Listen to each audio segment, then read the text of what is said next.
Hey,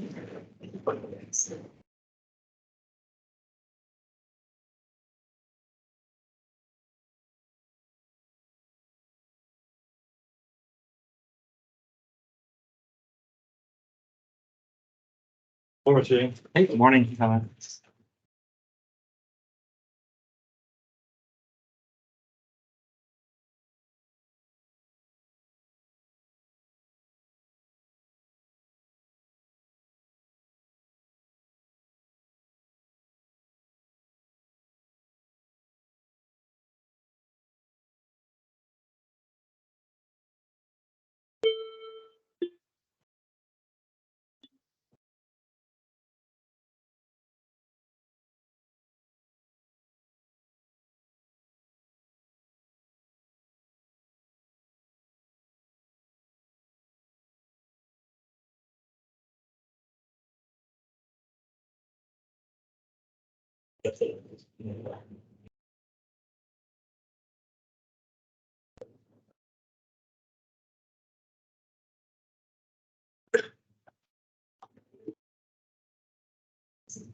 Okay, you can check your homework, 1.2C.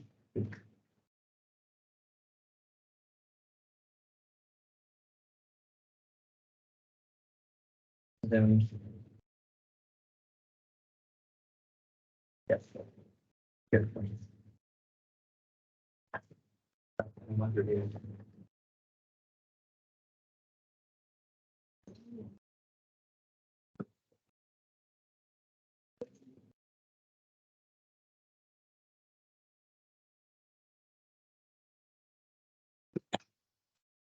Okay.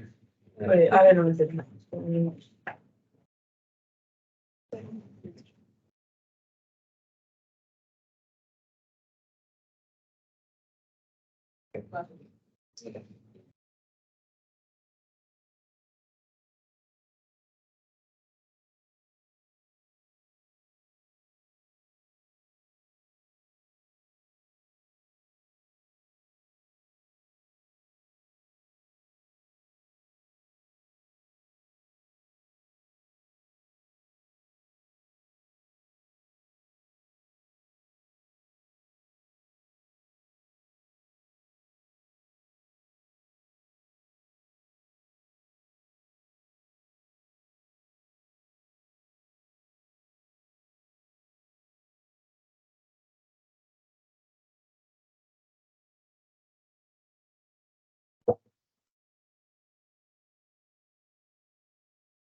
Here's the other question.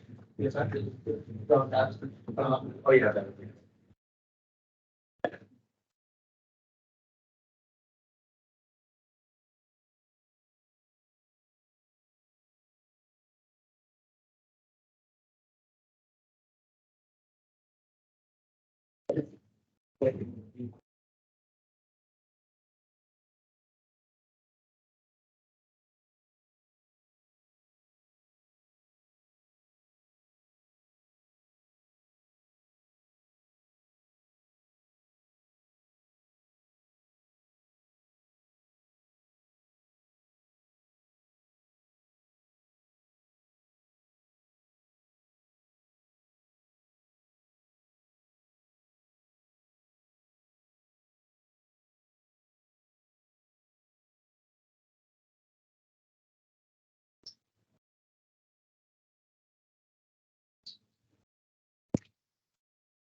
Okay, first priority, I want to make sure that we can get through the quiz review, so, did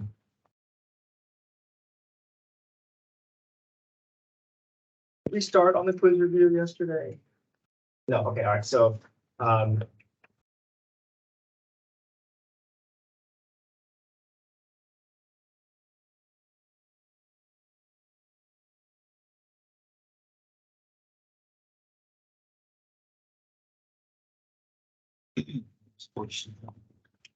That's the packet.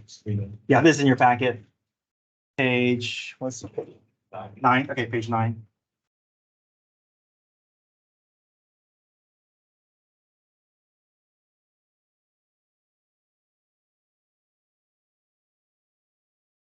Okay, so go ahead and try these problems first. And then I'll follow up with the steps, but I want you guys to see what you can remember.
For like, for G, would it just be like a vertical asymptote?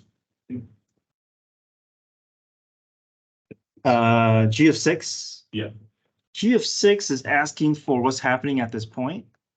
So I would say it's just -2. But there's also a limit in the next.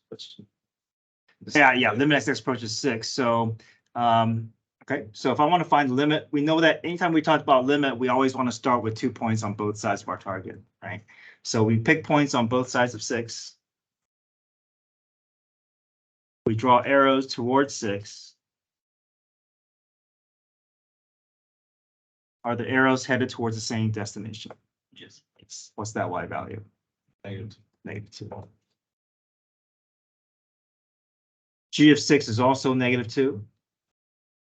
And you're going to get the same answer between your order pair and your limit if the graph is a continuous function. So if there are no breaks in the graph, you're not going to see any distinction between order pair and limit. However, as soon as there's a hole or asymptote or break in the graph, then your order pair and your limit will no longer share the same value.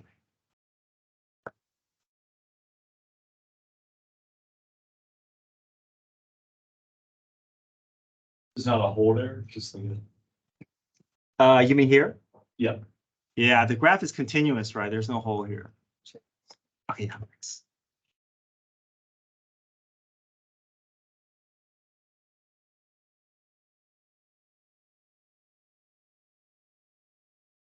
Okay, so let's check our answers here.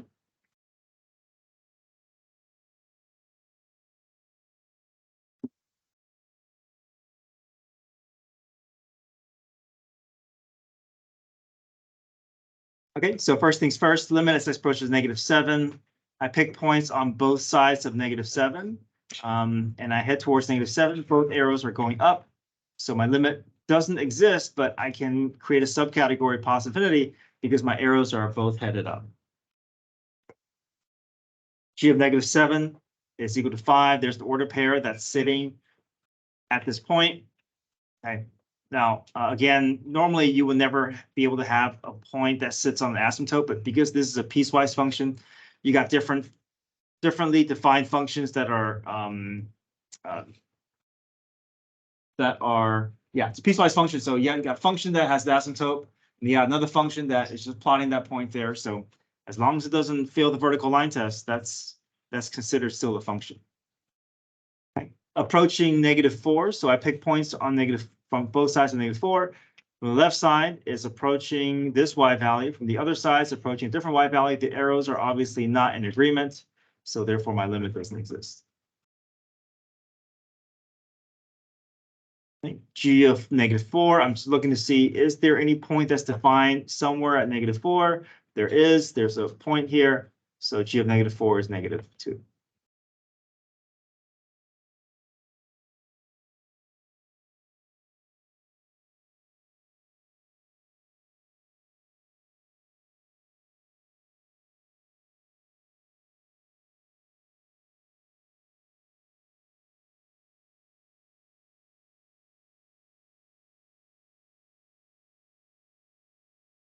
Limit as x approaches 1. So again, if I want to find the limit, I got to look to see if my arrows are in agreement. So I pick points on both sides of 1.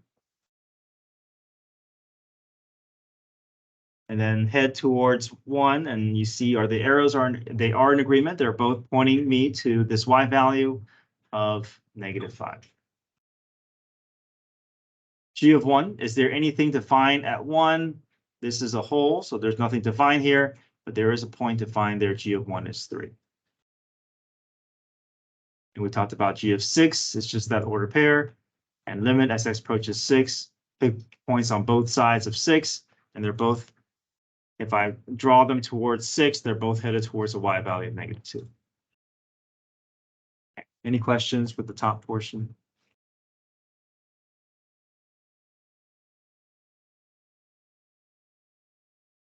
All right, so number 2, you're going to sketch your graph.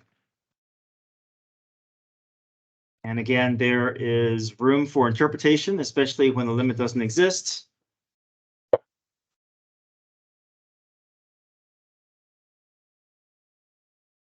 So a couple things I want to point out to you before you guys, as you guys are beginning to try number 2 on your own.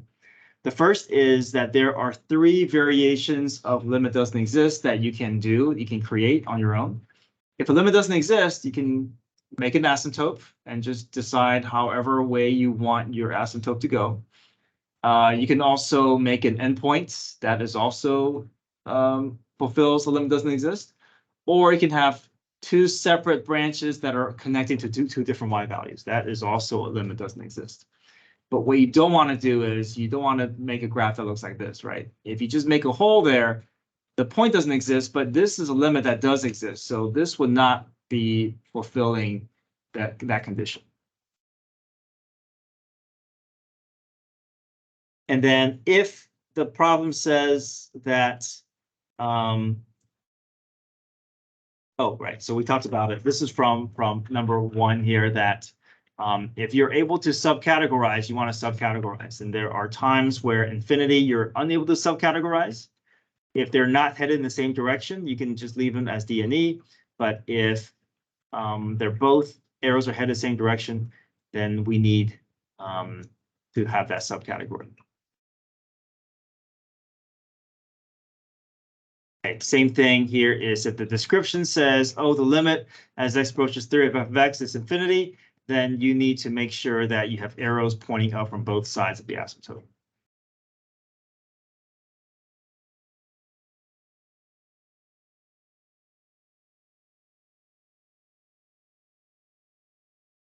What if it's like, it's like when it says G, -5 equals 105, you drop like an asymptote. Well, I would just leave that alone. I'll just ignore it. And then at the very end, just make sure that there's nothing that is at -5 because at the beginning of the problem, there's nothing there. So just have to make sure at the end of the problem that there's nothing there. So there's nothing they can do. You just want to make sure that you don't accidentally put something there at the end of the problem. But there's like a limit there, same place. So, So that means there's a hole there. okay, so so there's still nothing there. There's still nothing there because the hole is still considered nothing. Oh, okay. All right, thank you.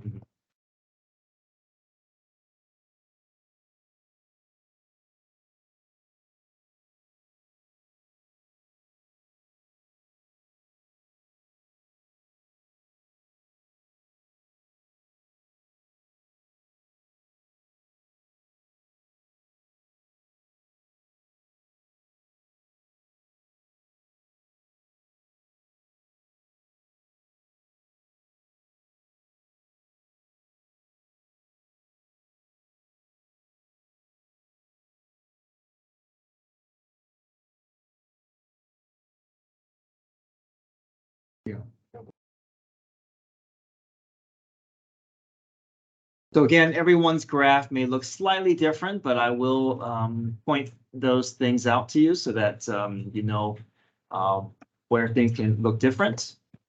So part A, limit x approaches -5 equals -3. So whenever a limit exists, I like to always start off with a hole and then just extend the graph slightly on both sides. So let me do a version of this so that you can see it in this graph. So limit as x approaches -5 equals -3. So if I know a limit exists, I just like to start off with a hole so that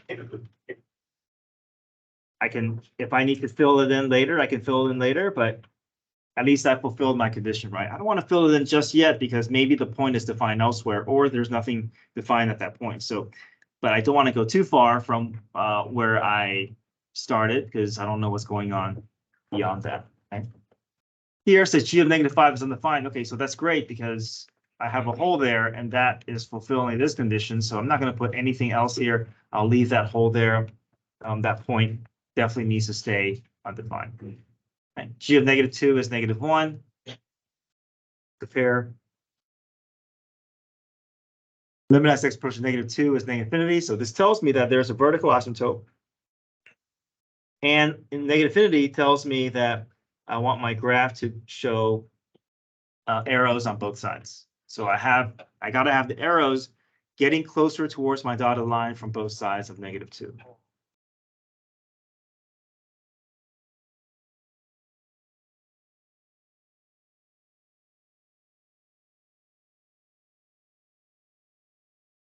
So I'm just going to go ahead and connect it from this segment because there's not going to be any conflict. So I'm just going to do this. I don't want to go too far on the other side because I don't know what's happening to the right of that. So, but at least just want to get this going. I know around the asymptote, my arrows will look like this. Okay, G of 2 equals 3. That's just an order pair.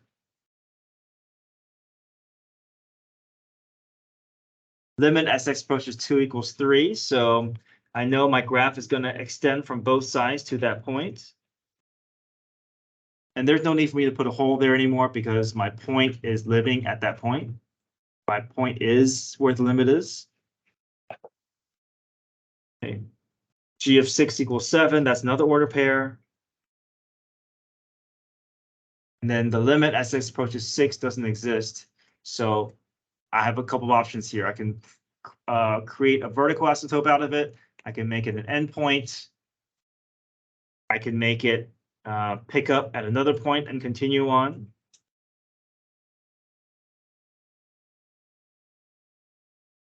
So this is acceptable.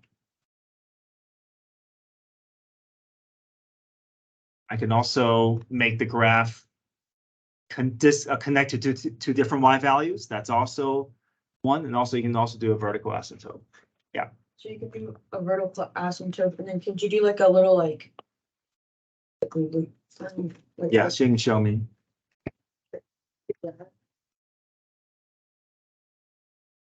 Yeah, that And works. then this going up. Yeah, sure. Mhm.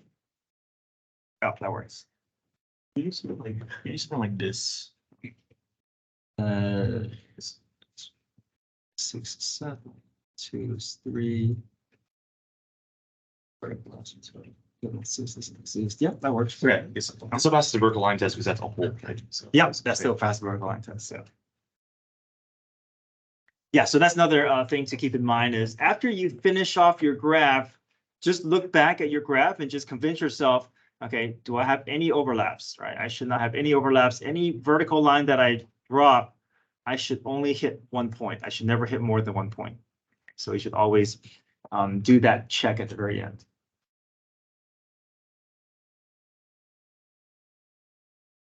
Any questions with the graphing? So the other parts of the quiz is just the algebraic portion, right? Where we go through our steps, where we always do direct substitution first. And within direct substitution, there's 3 categories. It's either you plug in, get a real number, plug in, you get 0 over 0, or you plug in and you get like 10 over 0. Okay?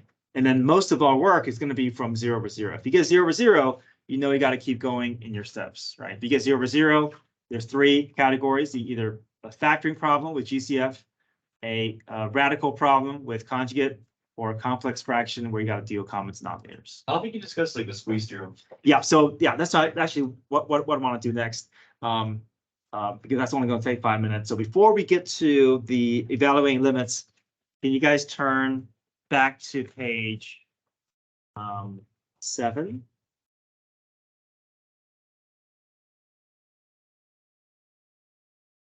Let me just walk you through this. This is not going to be very hard. Okay. So here's what squeeze theorem says. Okay. Again, we're on page 7. In the graph below, okay, we have a lower and upper functions with the same limit at x equals a. So we have this relationship here that it's always going to be given to you. Okay.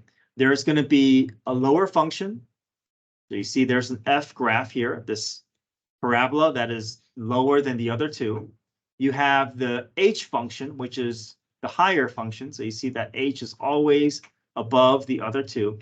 And then you have g, and g is the one that is getting squeezed between the middle, between the outer ones. Okay, so g is going to be the one that's squeezed.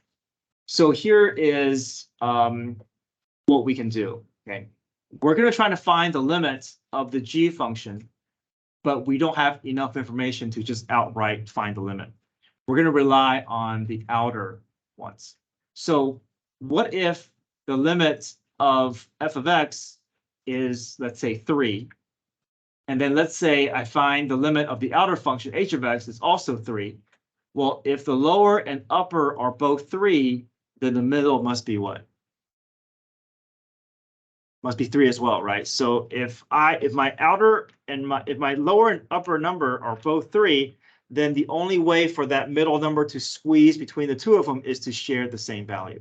So that's what all squeeze theorem is saying, is I can arrive at the middle conclusion if the outer ones are sharing the same value. But if the outer ones are not sharing the same y value limit, then I don't know. I need more information. So then we will say it's inconclusive. So there's only 2 things that can happen.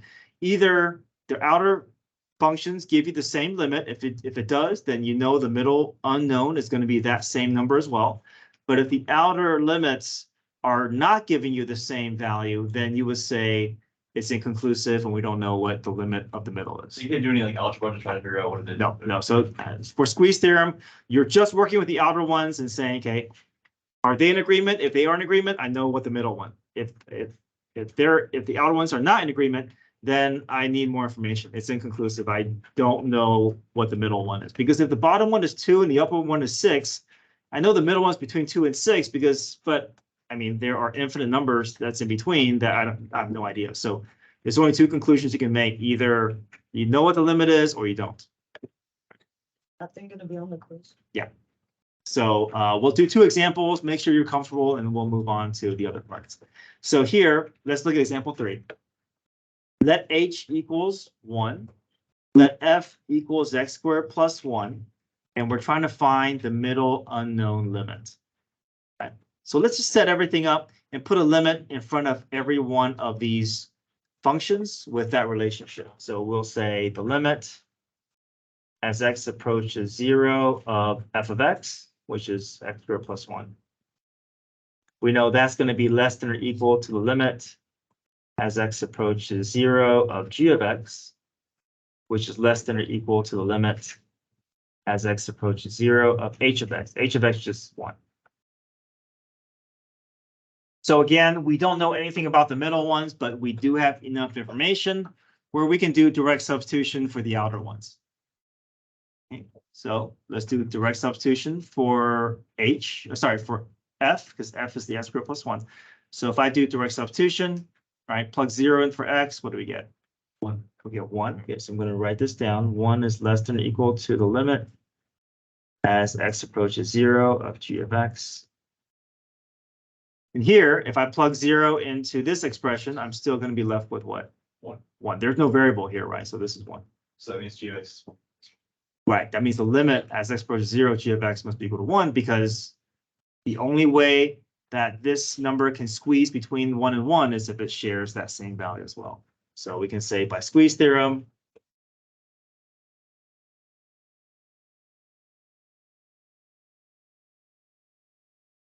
the limit as x approaches 0 of g of x must be equal to 1, even though we don't have an explicit g of x for us to work with.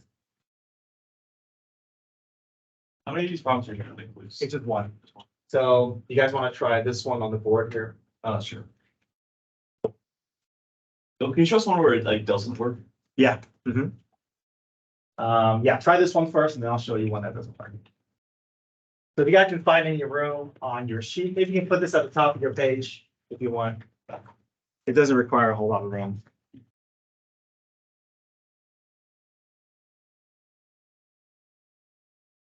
Did you write out in your answer? Did you write it like by squeeze? By squeeze? Yeah, by squeeze theorem, yeah.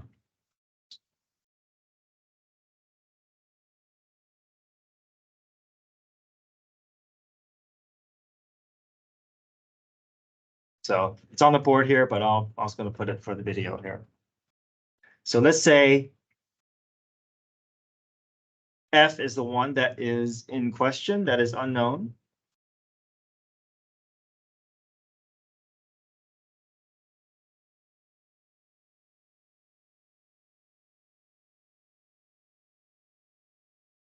And then you're given some information. G of x is 2x plus 4.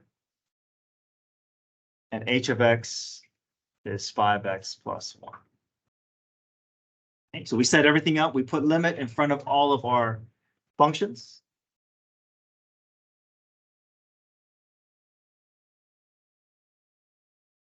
And just go ahead and create the inequality relationship that we have.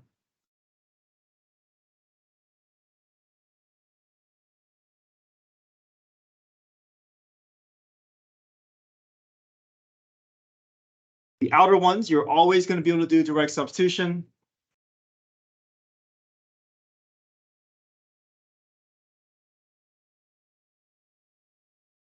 So what do I get out of this side? 6.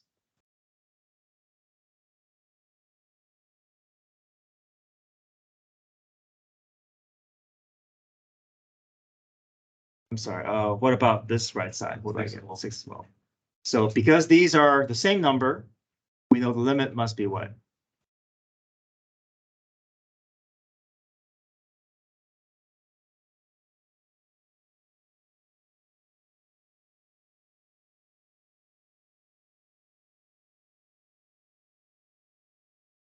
The various variables can be mixed up, right? So it doesn't necessarily have to be like fx squared. It doesn't, yeah. But the problem will always show you the relationship. Yeah, so it's always the middle one that you don't know, and it's always the outer ones that you do know. So here's one that may, so let's do one where it may not work.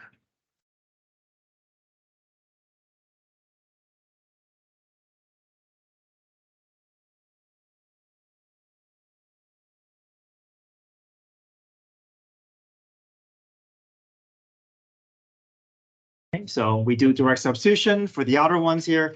This one we get 5.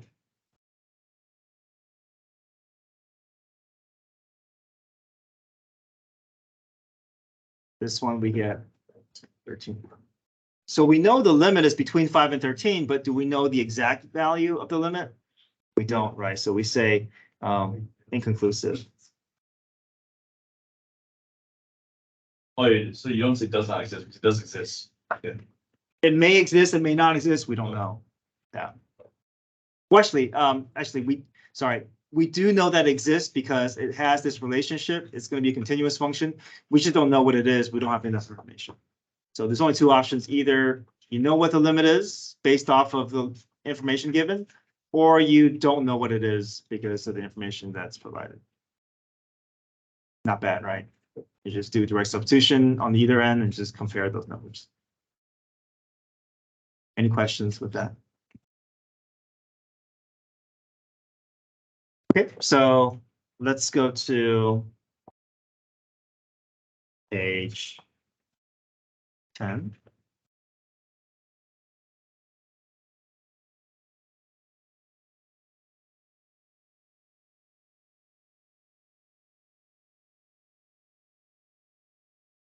All right, so go through your steps. You know that direct substitution is going to be your first step.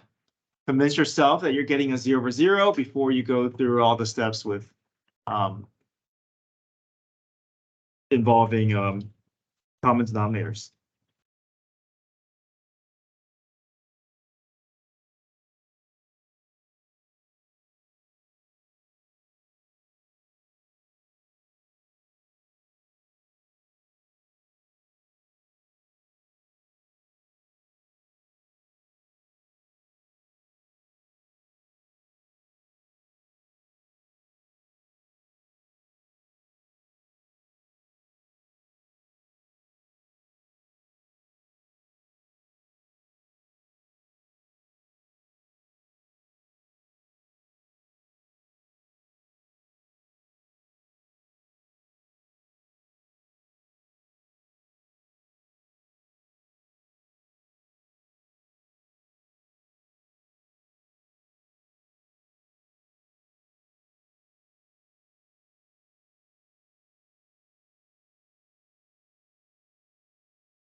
I kind of made a mistake, like, to the point where like, you did the 5 minus x minus 5. Instead of doing that, like, I could have done this 5 minus like x plus 5 in parentheses, and I cancel those 2 out. Oh, you canceled these 2 out? Yeah, So we never want to, remember, we never want to cancel across addition or subtraction. Right. So we can't, even so, well, first, the mistake that was made was we forgot to distribute the negative through.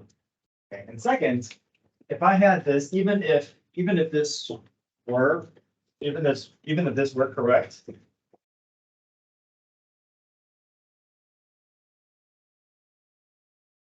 I can't take these out. You know why? is it a negative? Because it's attached to something else by addition subtraction. Now, if it was 5 times x plus 5, over x plus 5, then this is fine. This we can do. But anytime anything is part of addition or subtraction, I know this looks the same, but you're going to change the value to do that. We can't do this. We got to distribute through, combine to like terms, and then go from there. But in this case, it is, yeah, we got to make sure we distribute through first.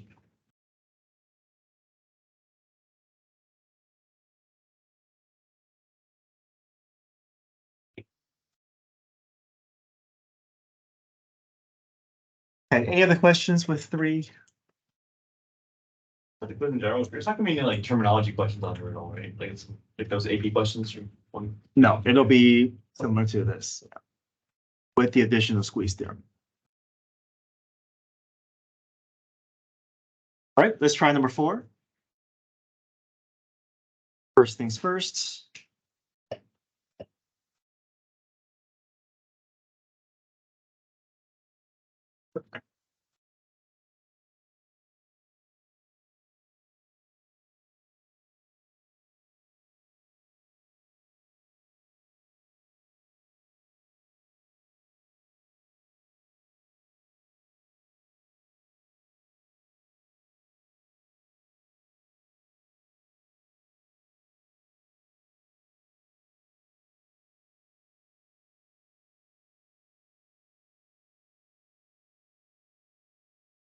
All right, what conclusion can we make about number 4? Doesn't like this. Limit doesn't exist, right? -2 over 0. What's happening there? There's a what? Vertical asymptote. Yeah, vertical asymptote. So if there's a vertical asymptote, we know the limit doesn't exist.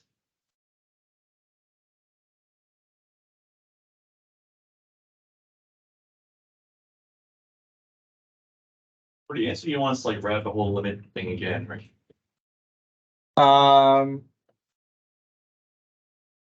You don't have to, because if you go through direct substitution, there's nothing. Yeah, so the only time you got to rewrite limit is if you have variables still left in the problem. All right, number 5. First things first, direct substitution.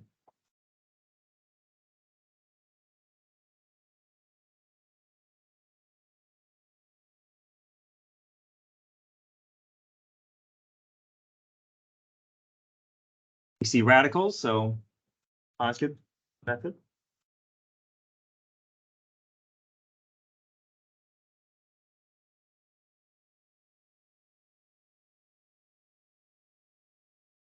All right, so what's the conjugate of the numerator that I'm going to be using?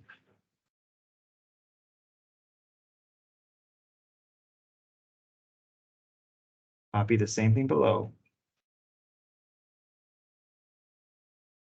FOIL the numerator, but leave the denominator as it is. The x minus 2 is what you're looking for above, or some version of x minus 2.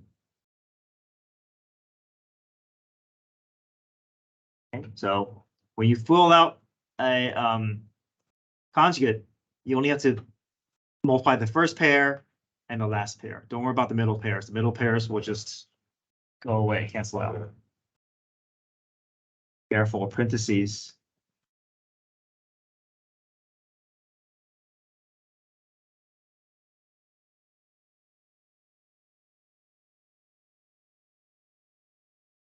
Distribute the negative through, combine like terms.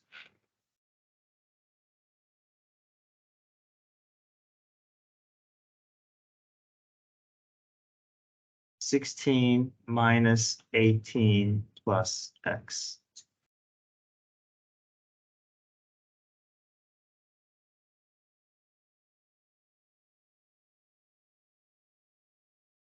Okay, what is 16 minus? Yeah, question.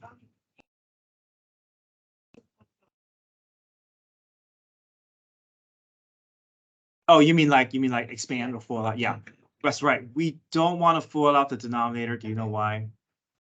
Because Yeah, that x minus 2 is ready for you to match and pair up. If you FOIL it out, you're going to lose that x minus 2. It's hard. Basically, have to go back to where you started. So you're doing additional work that is not going to help you. Yeah, so the denominator leave alone, because the x minus 2 is ready for you to pair up. Yeah. Okay, what does the numerator turn into? X minus 2. Close. Or Minus 2 plus X. Yeah, -2 plus X. Right, those weren't the same thing. Right, so or yeah. Well, actually, hold on, is it the same thing? I thought Okay, sorry, you're right. This is, so the order is different, but -2 plus X is the same thing as X minus 2, good, so there's no worry about having to factor a -1 out, right? These I can just cancel directly, but there's still a what left over up top? A 1. Okay, so now direct substitution back into the remaining expression, and that should lead us to a real number now.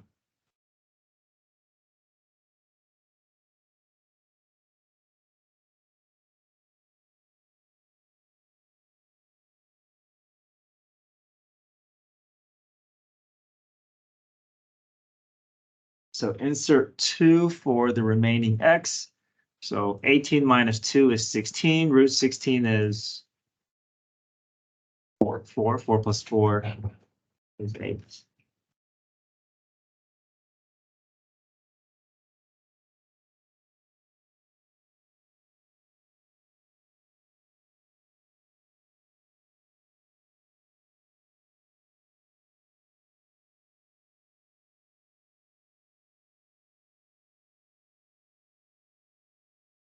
there's gonna be enough room for us to complete these problems on them. Right. And if there's not, you can always grab a piece of paper to do more work, to extend your space. Okay, number 6, first things first.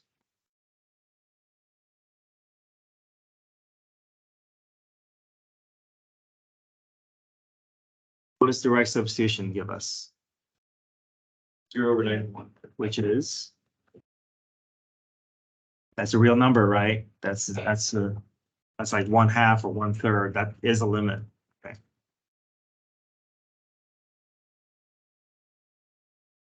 Skip 7. The factoring is a little bit messier. I won't have one that is quite as messy on the quiz. Let's go to number 8. On a test, we have one like that? Maybe on the test, but on the quiz, so this one requires you to factor the GCF, and then it's going to be trinomial factoring. So Also 2 different steps. yeah, 2 different steps. Let's look at 8.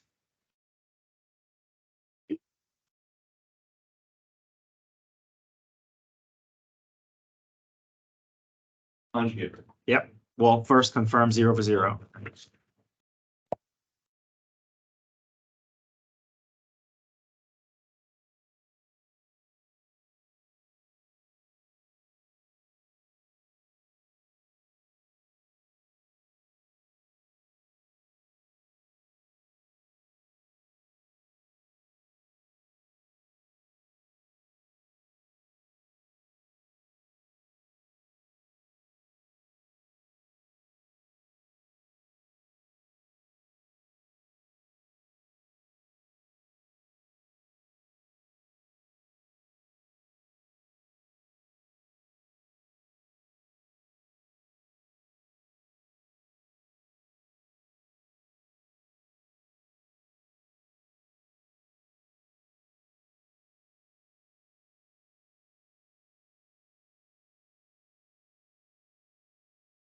Okay, so for number 8, after we confirm 0/0, we can multiply numerator and denominator by the conjugate, FOIL out, expand out the numerator, leave the denominator alone.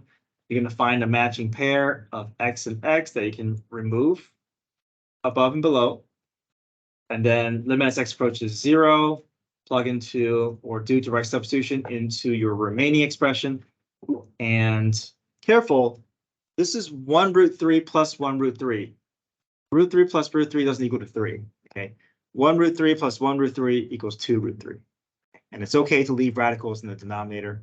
You can rationalize if you want, but there's no points taken off, even on the AP exam, if radicals are in the denominator.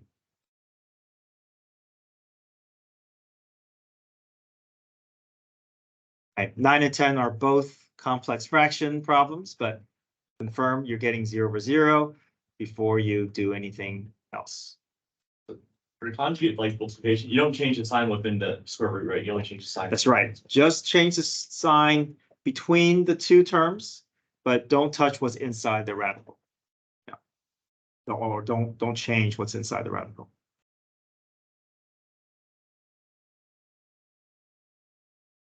Okay, so you can finish off 9 and 10.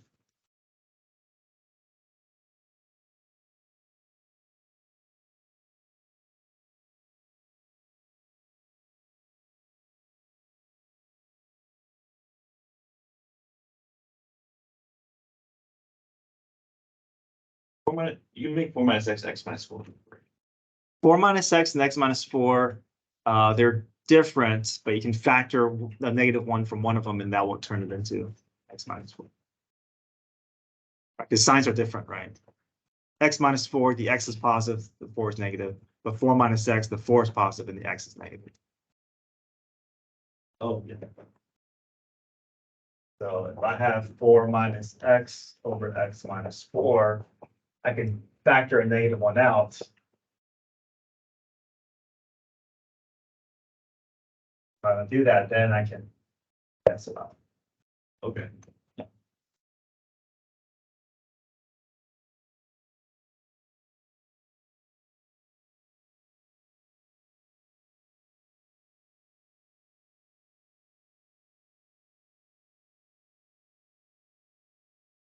For 9 and 10, you're getting 0 over 0 for both of them.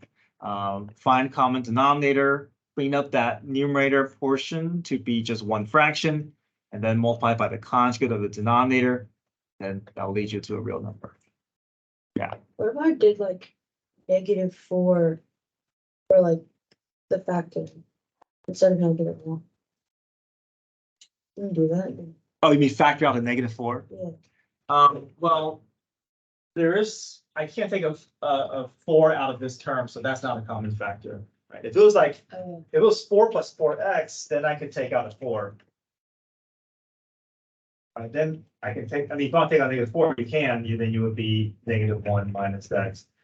But that's because I can take a 4 from both terms, but I can't take a 4 from both these terms, so I can't, the most I can do is take out a -1.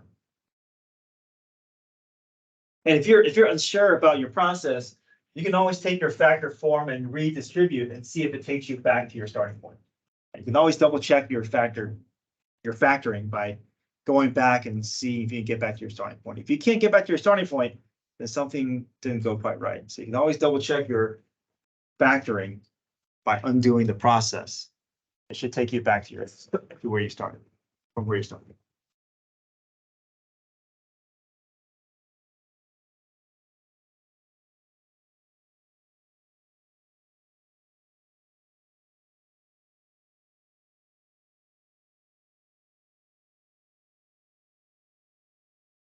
So for number 9, you don't even have to change it to x minus 4. You just keep it as 4 minus x. Right. And also, we never want to worry about changing anything until we get to the very end, right? So you always want to, even if this was different than this one, you always want to try to clean up your numerator as much as possible because you want to keep your goal in mind. Your goal is to try to get that x to show up. So we don't want to try to do anything with this until we get a clearer picture of what's going on. Right? So now at the very end, if there's a 4 minus x and x minus 4, then you can play with factoring and, factoring out -1. But until then, if you're in the middle of the problem, you don't want to try to change the sign until you get until the dust settles a bit.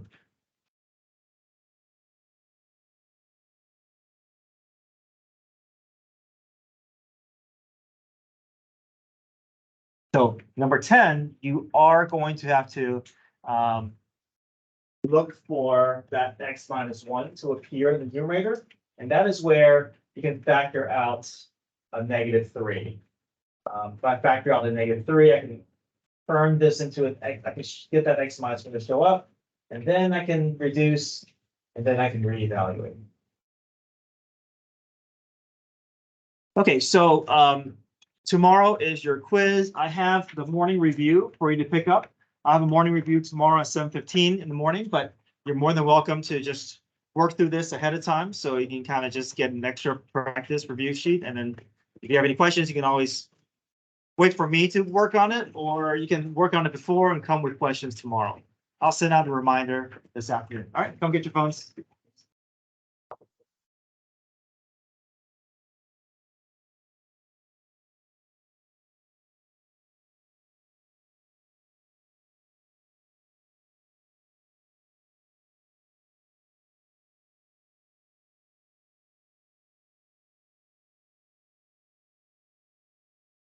Okay, so you think it's a good comment. We're not a real one.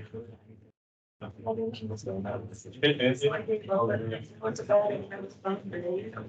I sat.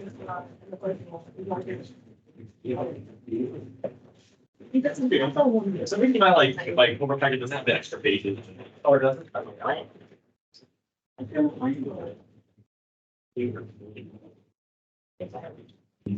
Is there one in there? Yeah, you're right. You did get cut out. You're not. No, but the right ones, I don't know.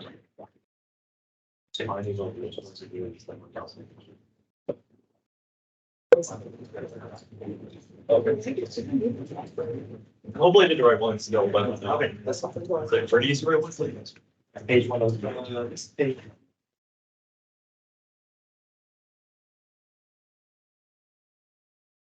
Oh, like, I was like, we haven't got to that part yet. Yeah. Oh, okay.